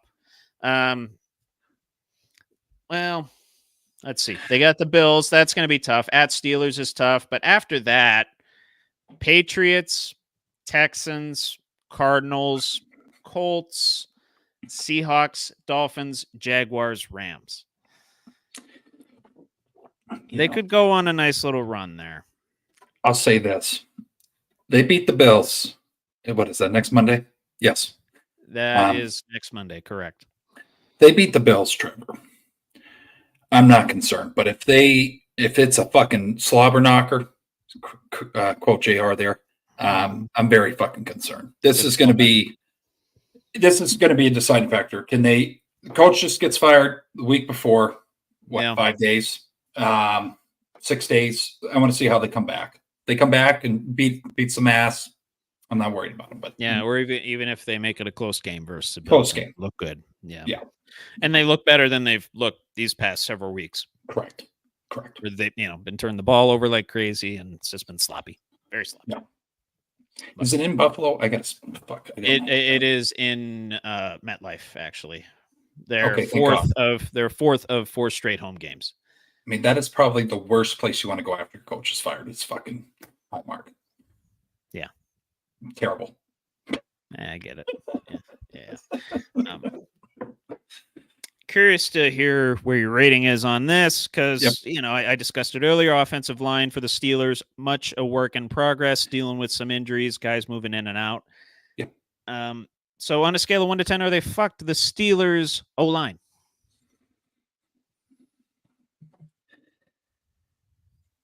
Yeah. See, that's... Given where they were in years past and how young they are. I'm going to have to go... I'm not pulling the... I'm going to go 6. 5 or 6. I was at a 5, like a 4 or a 5. I'm not terribly concerned yet. Yeah. I don't know if it's because that was probably the best fucking question of the night. I'm going to tell you right now because that is the biggest question of the season. Is it more Fields just getting comfortable holding it? Maybe, and at times he does, and times he takes off, or is it the line just not giving him enough fucking time? Off of Najee's performance in the Colts game, he had no fucking holes. So that's why I'm going to be I know. at 6 right now. Okay. Yeah. Okay. Again, it's still a work in Very progress, early. my friend. Yes. Yeah, it's Yes. early. We're 5 games. It's not fucking. We're 5 games in. We got 12 to go. Who was the center, Trevor? Frazier. Green? No. Oh, the old one? Yeah, with Ben. Kendrick Green. We're not there. We're okay. And Hassenauer when he filled in. Yeah. Not good. Not good times, my it's friend. All coming back to me. Fuck. It's like that Celine Dion song. And it's all coming back to me. Which I don't know. I will say, Celine did not know she was a big football fan. I appreciated her performance prior to that Sunday night game. I'm not going to lie to you. I cried like a little bitch. That opening with her. Oh, that was great. That was great. I mean, it hit me. A lot of history there. Same. My brain went back to the TikTok trend when people were like in a circle and they did the spiral camera thing and they went from person to person to person singing it. Yeah. That was good. And of course, naturally my mind went back to Lambert throwing that kicker, throwing the guy that assaulted Jarella down. And just all the old highlights of Staubach, Swan, Bradshaw, all those guys. Fantastic. I did notice she was wearing a Super Bowl 30 sweater, though, which I did not particularly appreciate, but it is what it is. It is probably the most stylish of all the Dallas Steelers Super Bowls merch. So I'll give it that. Her voice hits me in a different way, but Oh, she's still good, man. She's still good. When it'll be that'll be a tough day for all of humanity. Yeah, that might. I don't know if that'll be as tough as Betty White, but that'll be pretty tough. I love her more than Taylor Swift. Sorry, they're Swifties, but I'm taking Celine. Thank you. She's classy. My heart will go on. Come on. Most iconic movie theme song of all time. No, I'm making you cry on the spot now. How about that? Good. You okay? You need a minute? Well, you just when they do that shit, you think back to all the fucking games and shit that you watch with friends or family, and it's just it was really good. I enjoyed it. So. Fair enough. Yeah. Cool. So, want to give you a little bit of background on this before. So I don't know if you've been seeing a lot of angry bettors and sports fans have been harassing the likes of Peyton Thorne and other collegiate athletes for not performing well on the field. Yeah, very weird concept, but So among the harassment that college athletes receive, guff from sports bettors makes up about 12% of that, right? Which I know isn't a huge chunk, but it's still pretty sizable. And like I said, it's becoming much more public. Obviously, gambling's very widespread now. And like I said, guys like Peyton Thorne have come out saying, I've been harassed, DM'd, gotten death threats over my performance on the field, not, I mean, and, they want like reimbursed because I didn't perform well on the field, blah, blah, blah, blah, blah. Oh, okay. Oh, yeah. I don't know about I rescind the death threats comment. I don't know if it was that. Well, it's probably there. Might have been. It might have been, but that has not been admitted. The rescinding of funds, the reimbursement of fund, that's been mentioned, though. So on a scale of 1 to 10, are they fucked? The people that DM and harass these athletes for not performing well on the field just because they didn't have enough to pony up. Here's my thing, and we have been ridiculed when we first started this, Trevor. This is going to be long-winded. I apologize. Go ahead, please. We do not. If Trevor puts a line out there, or I put a line out there, or we say, hey, maybe do the same game parlay, whatever, you can fucking do that, or you don't have to do that. So to the gamblers out there, if you're fucking sending the house on, who's this nice gentleman, Peyton Thorne? Thorne. Yeah. If he doesn't perform, that's not his fucking fault that you wagered all this stupid amount of money. So I'm going to go 10. Keep the fucking kids out of it. I'm going 10. You grow the fuck up. If you're 50 years old and you're messaging a 20-year-old quarterback, come the fuck on. Yeah. Agreed. Even I think I'm a I want to psychopath. say I don't know this for sure, but I imagine the demographics are more so like young bettors, college kids that also are kind of, they got a couple of screws loose in the head. Hopefully it's not like you said, 50-year-olds that are Oh, just gambling off their mortgage, but it's yeah, we've talked about it, Trevor. Be smart. Sure. You don't need to attack the athlete. Oh, yeah. If you got a gambling problem, 1-800-GAMBLER. Don't wager what you're not willing to lose. Yeah. And it has nothing to do with this, and I don't know why it popped in my head, but I think back to that guy that fucked up that home run that caused a home run. Was that the Yankees against the? I can't remember. I just threw you on the spot there, but he caught the ball and it could have been robbed, and it was a home run. That guy didn't need all the death threats. People just get fucking crazy with sports sometimes. Yeah. I love the fandom, but Jesus. You're not thinking of way back like Bartman era, are you? I think Bartman, yeah. Oh, that was a foul ball that he caught, but yeah. Oh, okay. That's what it was, foul ball. Okay. Yeah. Got you. Yeah. But keep tabs on this. NCAA partnering with a data science company called Signify Group, analyzing social media accounts of more than 3,000 athletes, 500 coaches, 200 event officials, and 165 teams during the football playoff, basketball tournaments for the men's and women's, and the men's and women's College World Series, and volleyball and gymnastics championships. They will publish their findings this Thursday. So do mark your calendars for that. And hopefully we can get some justice to those, a little bit of justice to those athletes and get a little bit of relief to those guys. So they're getting the fucking users that are they're analyzing this stuff. They're just getting some data, collecting some data and putting out their findings. They're not headhunting. But it's more of a call out and more of an awareness type of a thing to, hey, these are just kids. These are just athletes that they're putting together their best performances on the field that they can. They're not responsible for you losing your mortgage. So that's all I have to say about that. To quote Forrest Gump. No, I'm good. Yeah, that's fucked. Let me see how the Phillies actually made out. Dougie, if you're watching, oh yeah, his Mets took the 2-1 series lead. Beautiful. It's beautiful. It's a beautiful thing. You know what else is a beautiful thing? Bryce Harper. Long, polarizing figure in baseball, to say the least. I would say a CM Punk-like figure in baseball. Yeah. One of the modern greats, but also one with a pretty hefty attitude and outlandish tactics. Shit starter. Yeah. I'd say a more talented Machado, if you will.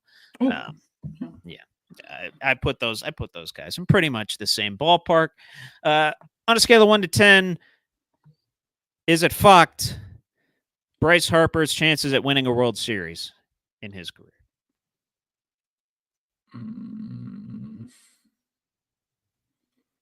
Age is what? He's early 30s, right, Trevor? Mid-30s? I believe so, yes. I thought he was 33 somewhere, 33, 34, if I'm not mistaken.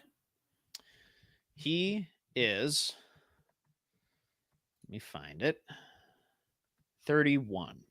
Oh, okay. So he's, Jesus. Okay, so we got 2 to 4 years extra then. All right, let's go 7 there. 7? Yeah. Okay. I was thinking 5 or like 5 or 6. I'm gonna go with 5 though. They still got time, and the Phillies have a pretty sustained roster.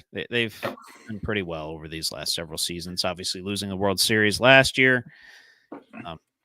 But no, I think they have a roster that could last. Me being a shit starter, who would you rather see? I don't mean to take over the segment, but Bryce Harper or Mike Trout? Say that again. Would you rather see Bryce Harper or Mike Trout win a championship? Mike Trout. Okay, fair enough. Although he's probably never going to. Locked himself into that deal with the Angels. Injured all the time. So we do a callback to one of my previous segments. Who's more likely to win a World Series? Bryce Harper. Okay. Easily Bryce Harper. Okay. Who's more likely to have a greater legacy? That's up for a little bit more debate. Yeah. That's up for a little bit. We'll have to watch. We'll have to see what the hell. Yeah. No. That was good though. I like Bryce, but he's a shit starter.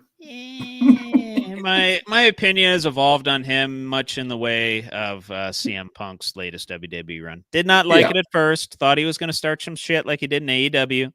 Yeah. And now he's willing to play ball and had one of the greatest Hell in a Cell matches of all time with Mr. McIntyre. So I'm willing to admit when I misjudged a person in their intentions at first. So I don't know. Could be the same for Bryce Harper. Yeah. But speaking of WWE, tying that in, did you see what Kevin Owens did? No, you didn't see no, that? No. Okay. Yeah. Okay. So I believe it was post Bad Blood. Okay. And Reigns and Cody won their match. Did pretty well for them. So with help from Jimmy Uso. A returning Jimmy Uso, who had to convince Roman to come back and, beat the crap out of the rest of the other bloodline. But backstage after the show, and they didn't put this on TV or the premium live event, but they posted it all over socials as it was if like some sort of CCTV type thing or what's the TMZ, something like that. Mm-hmm. Kevin Owens assaulting Cody Rhodes by his tour bus. Oh, no shit. Solidifying his heel turn. Yes, he's been teasing that for a while, and they did that in a very, very unique way. And of course, Aldis and the brass on the brass on SmackDown treating it as if it a real thing. Him assaulting Rhodes, it's a work. Hate to break it to y'all, but it's a work. It's a work. Yep. But trying to bring a sense of realism to the product. So I'll ask you point blank. Kevin Owens, on a scale of 1 to 10, is he fucked? I'm trying to see a guest in here. I want to see what he comments. But I'm going to go, you're starting shit. You're going after the fucking cream of the crop right now, buddy. Exactly. 9. A guy who does have a lot on his plate, though. Because he might have Roman coming after that. Dustin saying 10. I'll go 9. But yeah. Okay. There's Randy now. Oh, this is going to get... Okay. I need to focus on this. Yeah, that's a very good question. Where does Randy fall in this? Because Randy defended Cody on the SmackDowns previous, saying, it's okay. He's just handling business, blah, blah, blah, blah, blah. Holy shit. And they have that whole RKO tag team going on, so... Could be dicey, my friend. A lot of spice on Friday nights. Yes. You'll love to see it. To see it. Damn. I'll put that at like an 8. Okay. I'll say an 8. I'm consistently like 2 steps below you tonight, but I'll say like an 8, only because Cody Rhodes has a lot on his plate. In storyline, has a lot on his plate. Yeah. And with that, and with the last sip of my beverage, and with the last banger of a topic within this week's edition of On a Scale of 1 to 10, Are They Fucked? I conclude my portion of the segment, and we move to our final segment, hosted by that guy over there. How you doing? DB. Yeah. It's debate time. Yeah, don't go too far, Dustin, because we do have... Yes, we do. Rest of the like ones. Hold on here. Which one is it? We got her.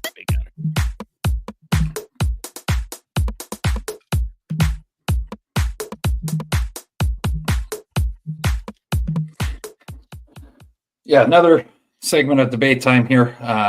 Trevor's going to add some questions in here that I just thought were really fucking good. So it's going to add some spice to it. But to start us off, is Bronny going to live up to the hype? No. Okay. Because the hype is the second greatest player of all time. Okay. Talent always skips a generation. It will do the same. Okay. His stat lines are really not good. Fucking bad. Making me want to So far. Young, obviously, young rookie. Got plenty of time to get used to things, but he's not that highly touted prospect out of high school. Had to go to USC and wasn't doing so hot there. Somehow gets drafted. Little publicity stunt with JJ Redick and the boys down there in LA. Yeah. So no, he doesn't live up to the hype. What drove me nuts, and I don't know if you saw this, but I was just scrolling through Facebook. The Warriors were interested in him at 59th. Yeah. Very surprising, but they didn't want to take him because they didn't want to go against LeBron's wishes. So that just told me he only got. Well, we already knew that. That kind of just solidified that LeBron. Yeah, he was only going to one place. Yeah. Whatever. Way to go, Genie. Thank you. Fuck. Anyways, what was his contract again? Bronny's? I think Wasn't it's it like $5 million or something? 2 years, $5 million or something. 3 years. I can't even fucking. Dr. Bus is rolling in his fucking grave. I bet. 4 years, 7.9. He doesn't even need to fucking. LeBron gives him more of that in a year. Yeah. He doesn't. Probably just an allowance. Yeah, right. Oh shit. Anyways, food topic: loaded nachos or quesadilla. Same kind of type of food, Trevor, but a little different. So where are you at? Ooh, that's quesadilla. I have to go with you as well. And this is why. Okay. Quesadilla, you can get if you're Taco Bell, or I prefer Condado. I have a Condado near my place. I prefer to go there. You order a quesadilla in person or delivery, it's the same. Correct. It's the exact same. Temperature might be a little bit off, but texture, consistency, taste, just fine. You order loaded nachos in the restaurant, very good. Yes. Comes out fresh. The meat's still smoking as it gets to you, along with all the cheese and the jalapenos and whatever else you throw on your loaded nachos, whatever else the restaurant throws on the loaded nachos, I guess. Correct. You order those for delivery, soggy as hell, all the ingredients and the juice filtered to the bottom and soaked all of the chips. Yeah. Yeah. Not good. No. Not good. And if that's taken 30 minutes to get delivered to your house, good luck. Yeah. Good luck. And I think it's a quesadilla, no problem. Cleaner eat too with a quesadilla. You don't get shit all over yourself, Correct. You need much less napkins. Yeah.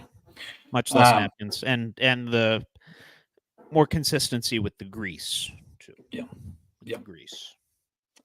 At the end of his career, I'm not just doing this because of Steelers. I'm a Steelers fan. I'm saying as a football fan, just watching this man just fucking absolutely take over games at times. Could TJ Watt be the greatest defensive player of all time when it's all said and done at the end of his career? Yes. Barring that he doesn't retire after his contract that he's on right now. When's his contract up? I believe 29. If I'm not mistaken, 28. Let me see. I'll check. Probably check Spot Track here, and I'll find it. I got way too many tabs open on this thing. Taking a minute to load here.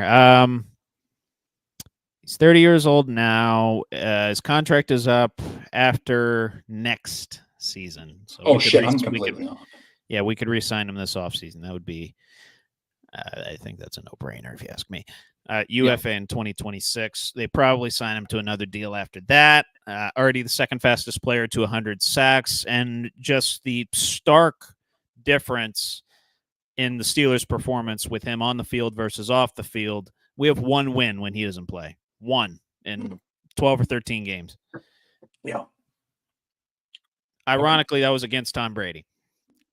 I remember because I was driving home from a Notre Dame game. I didn't even get to watch that game. Somehow Kenny Pickett's 1-0 against Tom Brady. I don't know. Yeah, let that sink in, folks. Yeah. Kenny Pickett's 1-0 against Tom Brady, even though Mitch finished that game out, I believe. Concussion. But to answer your question, the answer is yes. Okay. The answer is yes. I think he doesn't get injured too often, and he's durable enough, obviously explosive enough. to be one of the greatest, if not the greatest pass rusher of all time. I don't know if he catches Bruce. That's a tall order. Correct. That is a tall order. And to Yeah. have the legacy of a guy like LT or Dion, that's gonna be a little tough, especially in a quote unquote small market for the Steelers.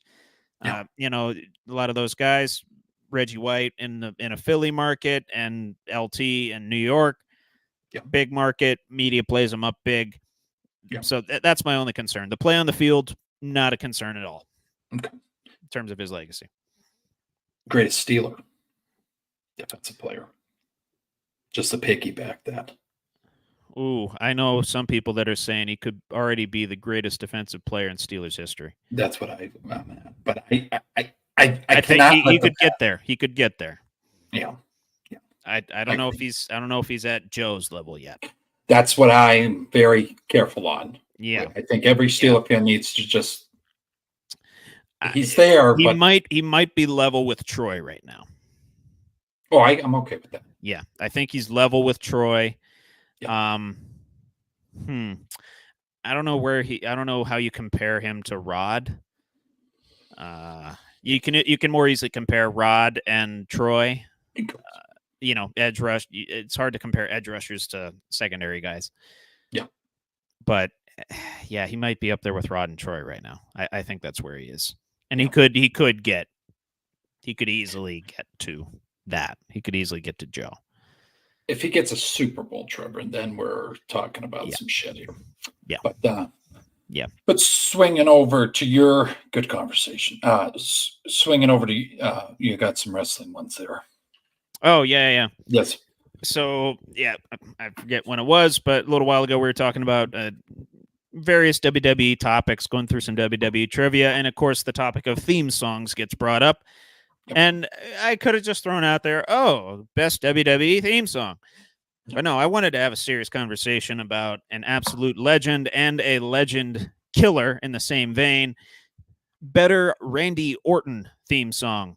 His first theme song, Burn in My Light, or the current one that he's had, and he's had it since 2009, I believe, Voices.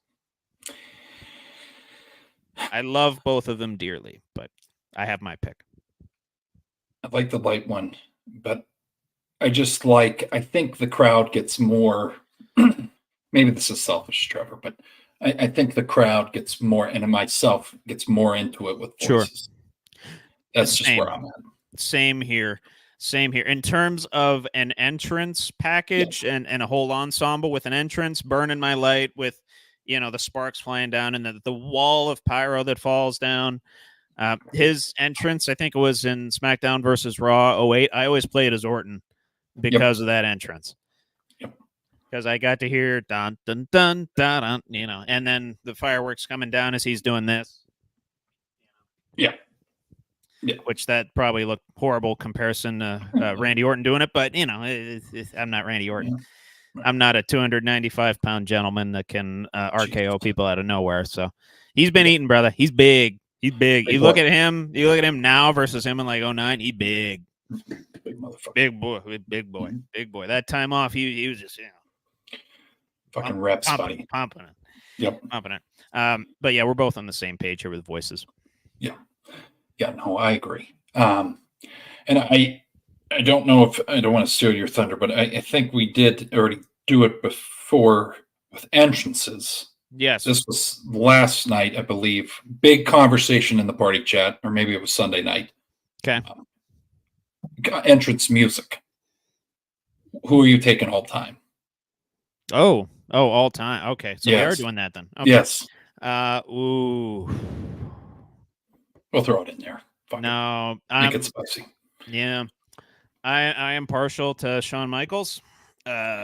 Sexy boy, of course, works with him as a face and as a heel, and it worked for years and years and years. He never had to change it, which is something that another legend can't say, Stone Cold, because he changed his a couple times. Correct. It might be a bit of a controversial opinion. The second best Stone Cold theme song was the one when Disturbed sang over it. Yes. The traditional is the best, and then it's that one. Yeah. I liked Mr. McMahon's as well.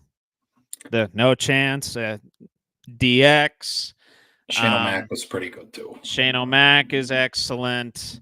The Game, Triple H, I listen to that one on the regular. Batista, I listen to on the regular. CM Punk's old one. I forget what it's called. I'm literally playing the guitar in my head. This fire burns. This fire burns. Yep. I will say, as far as theme songs go for shows, Wanna Be Loved, Papa Roach, that Monday Night Raw intro, fantastic. Same thing with that 02 to 06 intro. I forget what it's called, but hit the guns, the trucks of my generation. I'll take that one. Yeah. I forget exactly what that one was called, but very good, very good. I know I'm rambling here, trying to come up with an exact answer for you. Cena's singing his own. When he did it live, that one time he came out. That was a moment I think back to. But you probably like the current John Cena. Yeah. I like Dr. Thugonomics a little bit better. Thugonomics. I do. I do. I like. He has a fucking album, I believe, if I'm not mistaken. Oh yeah. Yeah. He released a hip hop album. I think it was like in 04 or 05 or something. Yeah, he's got that to his name as well. Yeah. Trying to think even Sandman, but it's just Metallica. But just the Metallica one, not the not the instrumental shit that they saddled him up with in the new ECW. It pisses me off. I know. Seth Rollins got a good one. Yep. I gotta say, I do have a soft spot for Roman Reigns now. Yeah. Cody Rhodes, obviously with the crowd interaction, you gotta love that. I'm gonna go Triple H's. I like Triple H's a lot. Because when everybody was singing in the party, I'm like, you know what, that was really fucking. And then I thought of him coming out with the fucking water on the ring, and it's like, it's all about the game and how you play it. Yeah. When they played that live. Oh yes. That was very good. That was excellent. And he came out with that the big gold belt. Yes. Those were the days. That was it. That was it. I'll throw this one out for you. One that fit a character exceptionally well. One of my favorites, Kane, Slow Chemical. You know that down. The wonder of the yeah. That's up there. That one's up there. Yeah. To give you a definitive answer, though, I will stick with Shawn Michaels' "Sexy Boy." Yeah. He sang most of it, right? If I'm not mistaken. I believe. If you listen to it, it sounds like it's. It does sound like him, yeah. So. It does sound like, and of course, how could we forget DX and NWO? You know, those types of factions. I like the New Days one as well. That one's not bad. Yeah. But yeah, if I'm picking one that it pops up on a Spotify playlist and I'm not skipping, it's probably "Sexy Boy." Okay. Yeah, I agree with you. They're all good. They're all catchy. Oh yeah, and I know we're big DX guys. He goes with the Triple H when I go with the Shawn Michaels one. Hey, we don't plan this, folks. It just it's just kind of the way it worked out.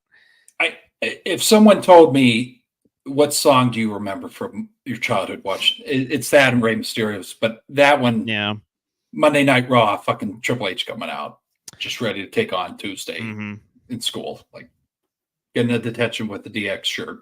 I love it. On Undertaker, of course, had a lot of good ones as well. Have to get Limp Bizkit, that and fucking yeah. But anything else for the folks, Trevor? We could talk for hours about this shit. Oh, so. I know, and I knew once you brought that up, I was gonna ramble till I found an answer. And and literally right now, the Shawn Michaels it's in my head. Yep. It's in my head. The opening, dun dun dun dun. Yeah. Shawn. With his old manager saying that, it's like that's great.